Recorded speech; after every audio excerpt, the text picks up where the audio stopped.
Bonjour à tous. Alors c'est vrai que personne n'a envie de lâcher le micro parce que c'est des sujets qui nous touchent tous individuellement et qui sont effectivement très vastes et qui au quotidien nous impactent. Tout ce qui est effectivement l'espace de travail.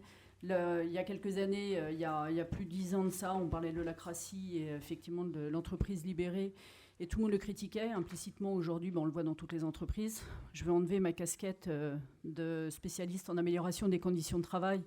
On ne va pas parler d'organisation, de management, de risques psychosociaux, parce que c'est mon dada tous les jours, comme vous, et on a beaucoup à faire. Malheureusement, ça prouve qu'il y a effectivement un énorme mal-être dans l'entreprise. Donc on parle beaucoup de bien-être, mais il y a beaucoup de mal-être. Donc aujourd'hui, je vais prendre ma casquette ergonome, parce que j'ai entendu des choses, effectivement, mais l'ergonomie, malheureusement, est très peu prise en compte dans tous ces nouveaux enjeux, dans tous ces nouveaux espaces de travail. Et c'est assez déplorable. C'est vrai que quelques architectes ou directeurs des conditions de travail ou autres commencent à prendre en compte ces dimensions. Mais quand on parlait d'espaces, tout à l'heure, de toutes ces créations de nouveaux espaces qui étaient collaboratifs, ils le sont assez peu. Donc je rebondis par rapport à ce qui a été dit tout à l'heure, parce qu'on est malheureusement assez peu impliqué dans toutes ces problématiques, et c'est dommage, parce que c'est les bobos d'aujourd'hui et de demain qui sont en train de ressurgir. Quand on parle de TMS, 87% des maladies professionnelles, 1 milliard d'euros que ça coûte à l'assurance maladie, plus de 10 millions effectivement de jours perdus. C'est malheureusement le constat et les enjeux qu'on a aujourd'hui. C'est que l'ergonome n'est pas intégré dès le début du projet. Alors je suis assez catégorique dans ma façon de parler, je m'en excuse par avance, mais c'est vrai que du coup ça chauffe un peu les esprits, tout ce qu'on peut voir au quotidien dans les entreprises, et quelles qu'elles soient, que ce soit du tertiaire, que ce soit des usines, que ce soit des services médicaux ou n'importe quel domaine d'activité, parce qu'on travaille dans tous les domaines d'activité depuis plus de 15 ans. Mais normalement l'ergonome doit être intégré en fait dès le début, dès comment dire, la pose de la première pierre, et travailler avec les gros projets et travailler sur ces différents espaces de travail, ce qui malheureusement n'est pas le cas aujourd'hui. Et quand on nous appelle en ergonomie, c'est souvent après. Parce qu'il y a effectivement, on se rend compte qu'on paye 7 millions de maladies professionnelles par an, parce qu'il y a tant d'arrêts de travail ou maladies professionnelles dans mon entreprise. Qu'est-ce que je peux faire? Parce qu'il y a des personnes qui sont en incapacité. Qu'est-ce que je peux en faire? Qu'est-ce que je peux faire? Comment je peux réaménager le poste, etc. Et souvent, beaucoup de personnes que j'ai rencontrées dans ces métiers qui sont l'environnement de travail, moyens généraux, etc., ce qui est des nouveaux interlocuteurs pour nous depuis 5-6 ans, puisqu'avant, nos interlocuteurs, c'était plutôt les directeurs de la sécurité, les DRH, les responsables des services donc relations sociales. Pour eux, l'ergonomie, c'est, à l'époque, ça évolue bien évidemment, c'est un ergonome, c'est comment choisir un siège, comment choisir du mobilier de bureau, les différents équipements, etc. Alors en fait, juste pour rappeler, au niveau des différentes universités en ergonomie, on a quand même plusieurs profils. On a des ergonomes facteurs humains, des ergonomes psychologues, des ergonomes STAPS. Il y a toute une palanquée de différents profils qui sont très complémentaires au quotidien en fait, dans l'entreprise, et qui peuvent travailler les uns avec les autres sur les différents sujets. Donc, ils vont travailler effectivement sur l'organisation, sur les nouveaux modes de travail, sur l'accompagnement au changement avec les consultants spécialisés en accompagnement au changement. Ils travaillent aussi donc, avec les architectes et puis les donneurs d'ordre donc, sur l'espace de travail. Donc là, moi, je ne raisonne pas au prix au mètre carré de l'espace de travail, même si c'est une grosse problématique des chefs d'entreprise aujourd'hui, parce qu'il y a aussi, effectivement des grosses économies à faire en la matière. Mais malheureusement, moi, c'est pas ça qui m'intéresse au quotidien. C'est effectivement qu'est-ce qu'on va y mettre. Quand on voit le temps qui est proposé pour l'accompagnement au changement entre un projet qui a été décidé et quand on va embarquer les collaborateurs dans le projet, c'est pas en 3 mois ou en 4 mois, comme j'ai pu le voir récemment dans une très grosse entreprise que ça peut être mis en place. C'est 1 an et demi, 2 ans, 3 ans de travail avec les collaborateurs, parce qu'effectivement, on leur demande de changer intrinsèquement leur façon de travailler et leur identité. On parlait de territoire tout à l'heure, et effectivement, on perd de nos territoires parce qu'on n'a plus notre chaise, on n'a plus notre bureau, on n'a plus notre espace de travail, et c'est notre territoire, et on est accroché et on est ancré là-dessus. Donc c'est vraiment, il faut vraiment prendre en compte l'ergonome dès le démarrage du projet. Je suis trop souvent intervenue sur des projets qui étaient déjà enclenchés, et malheureusement, notre spectre, notre périmètre est extrêmement restreint, et du coup c'est très compliqué pour nous, une fois que tout est installé, de pouvoir intervenir. Alors intervenir sur changer effectivement les armoires de sens pour libérer des flux de circulation et respecter les normes, changer quelques bureaux, mais encore une fois, tout a déjà été acheté pour 3 ans, 5 ans, donc on ne peut même plus changer les bureaux, etc. Donc c'est vraiment ce qui est important, le rôle de l'ergonome. Il intervient dans les différents espaces, dans la conception des différents espaces, donc le lieu de vie de l'entreprise, mais aussi, donc là on va parler de l'entreprise, on ne va pas parler des tiers-lieux, et on pourra en parler, et du télétravail aussi. Je lève les yeux au ciel parce qu'on a quand même beaucoup de problématiques qui surgissent aujourd'hui. Et dans les 20 ans à venir, je pense que je ne serai pas au chômage. J'aurai effectivement pas mal de travail, malheureusement. Mais c'est effectivement les lieux de travail et puis l'espace de travail. L'activité, l'ergonome travaille sur l'activité du collaborateur. Donc avant de déménager, on va aller observer effectivement comment travaillent les gens, quels sont leurs besoins, quelles sont leurs attentes, quelles sont les différentes tâches qu'il va faire dans l'entreprise. Quand on parle d'ergonomie, on parle d'activité réelle. C'est voir combien il a besoin. On va prendre du tertiaire, par exemple, combien de temps il va passer sur ce type de tâches de travail, combien de temps il va passer en réunion sur un projet ou en tant que chef de projet ou autre. Et donc, ça va pouvoir permettre de définir les différents espaces et ces différentes positions. On parle beaucoup des grands slogans en ce moment, c'est la sédentarité tue.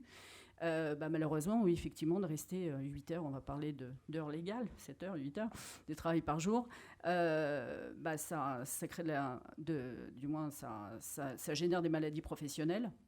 Et donc, l'objectif, c'est effectivement de pouvoir travailler dans différents lieux, différentes positions, assis, debout, de pouvoir faire aussi de l'activité physique, donc soit à travers des salles de sport. Aujourd'hui, dans les grosses entreprises, on voit effectivement beaucoup de salles de sport, mais bon, il n'y a pas que des grosses entreprises, comme vous le disiez tout à l'heure, c'est pas la majorité des travailleurs. La majorité des travailleurs, c'est effectivement des artisans commerçants, c'est effectivement des petites sociétés, et ça représente quand même 80-85% du tissu économique. Et donc, c'est pouvoir donner les clés à tous ces gens-là pour pouvoir s'économiser, et puis éviter qu'on soit tous courbés, effectivement, dans quelques années, et que malheureusement, les gens ne pourront plus jouer avec leurs petits-enfants parce qu'ils auront des bobos de partout, entre les TMS, le dos voûté ou autre. Et donc, l'idée, c'est effectivement de pouvoir faire intervenir des ergonomes de différents profils pour pouvoir mettre en place une mécanique qui fonctionne bien dans l'entreprise. Donc effectivement, oui, c'est les espaces de travail. Oui, on intervient aussi sur le mobilier parce que c'est important d'avoir des lampes d'appoint, d'avoir des doubles écrans, de pouvoir pas travailler toute la journée sur un petit ordinateur, un petit écran d'ordinateur, d'avoir des sièges ergonomiques et autres. Il faut savoir les utiliser, les régler, parce que parfois j'ai des sièges à 3 ou 4 000 euros, les gens ne savent même pas les utiliser. Donc il y a aussi quand on parle d'accompagnement au changement, il se fait à tous les niveaux aussi cet accompagnement au changement, mais c'est aussi vivre à son poste de travail, effectivement, en faisant de l'exercice, en faisant des pauses actives, en changeant de position et effectivement de pouvoir varier les plaisirs pour pouvoir lutter contre cette sédentarité. Et je suis bien placée malheureusement pour en parler parce que j'ai eu un cancer il y a quelques années et donc faites de l'exercice parce que c'est important, on s'en rend pas compte, on a l'impression d'être des super-héros et que rien ne peut nous toucher, mais malheureusement il faut se préserver et aujourd'hui le monde dans lequel on est malheureusement ne nous préserve pas beaucoup. J'ai entendu parler de télétravail aussi tout à l'heure, des différents lieux. Malheureusement, il y a plein de lieux magnifiques qui sont créés partout. J'en visite tous les jours parce que de plus en plus, j'ai des entreprises étrangères qui sont hébergées en France dans ces lieux. Donc c'est vrai que c'est très beau. Il y a des très beaux espaces, des canapés, des baby-foot, etc. Et je ne vais pas renier sur ce genre de choses, mais il faut un mode d'emploi, c'est comme tout. Si on vous livre une machine demain et que vous n'avez pas le mode d'emploi, sauf si vous êtes ingénieur, mais sinon, ça va être compliqué de l'utiliser. Et vraiment penser à donner le mode d'emploi à vos collaborateurs parce qu'il y a un temps pour tout.